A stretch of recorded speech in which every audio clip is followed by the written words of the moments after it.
It's the 1st of April. Happy April Fool's Day. That one day of the year when you need to be on high alert because your friends, family, or colleagues are going to try and get you good, and in these modern times, post it online. But I would argue that there is a far broader and more insidious danger today, and that's coming at us from the mainstream media. Okay, I'm joking, it's not insidious or a threat, but on this day, one of my favourite things to look out for is news stories or adverts from reputable sources also trying to get you good and make you realise how gullible you are.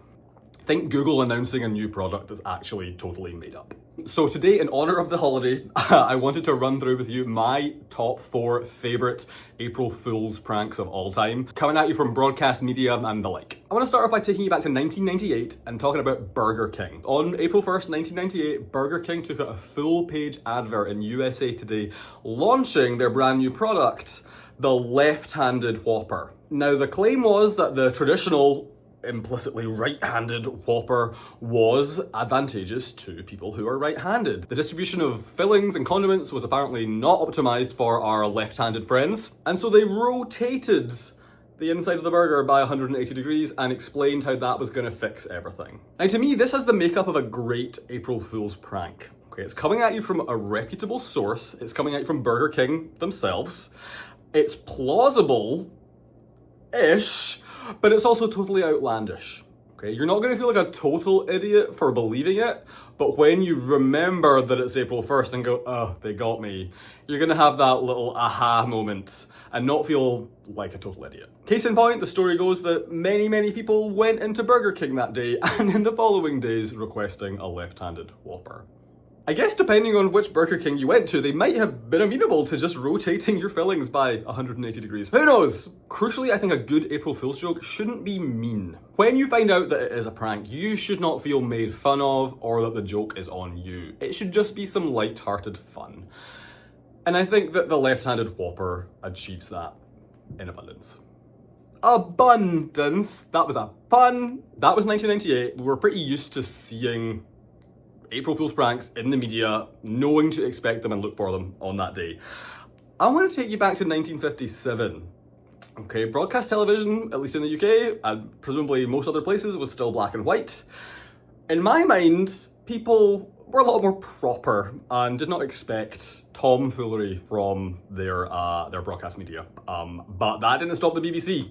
So on their hard-hitting journalism program, Panorama, in 1957, they did a whole segment on spaghetti trees in Switzerland, where, apparently, spaghetti grows on trees and it is harvested and sold for consumption around the world. And they did this whole thing on how the weather that year in the spring had impacted the crop, and they really did a deep dive on Panorama. That's like 60 minutes. Martha Stewart, I think, was even inspired by this prank decades later and had a segment on her show about growing different shapes and varieties of pasta on different plants. I love the fact this was in Switzerland. I think it would have been a bit obvious, a bit on the nose if it was in Italy.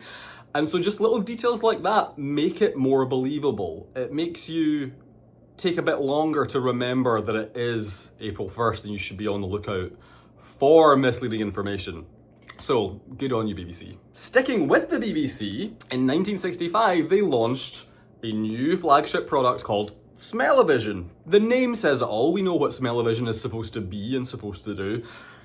But we also know that in 2025, Smell-O-Vision does not exist. But it's been around in the cultural psychology for 6 decades, apparently. So the BBC had this very proper-looking professor of engineering come on and they explained how the technology was gonna work, and then they demonstrated it.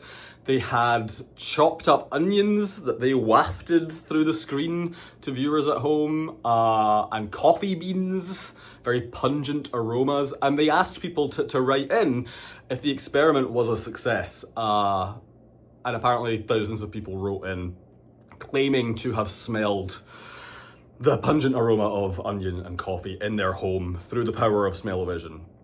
And I'm sure some of those people were playing along with the joke, but I'm also 100% absolutely certain that some of those people, through the power of suggestion, smelled onions and coffee in their home on that April morning. The BBC, who just won't stop though, honourable mention to their CGI flying penguins from a few years ago. Penguins don't fly.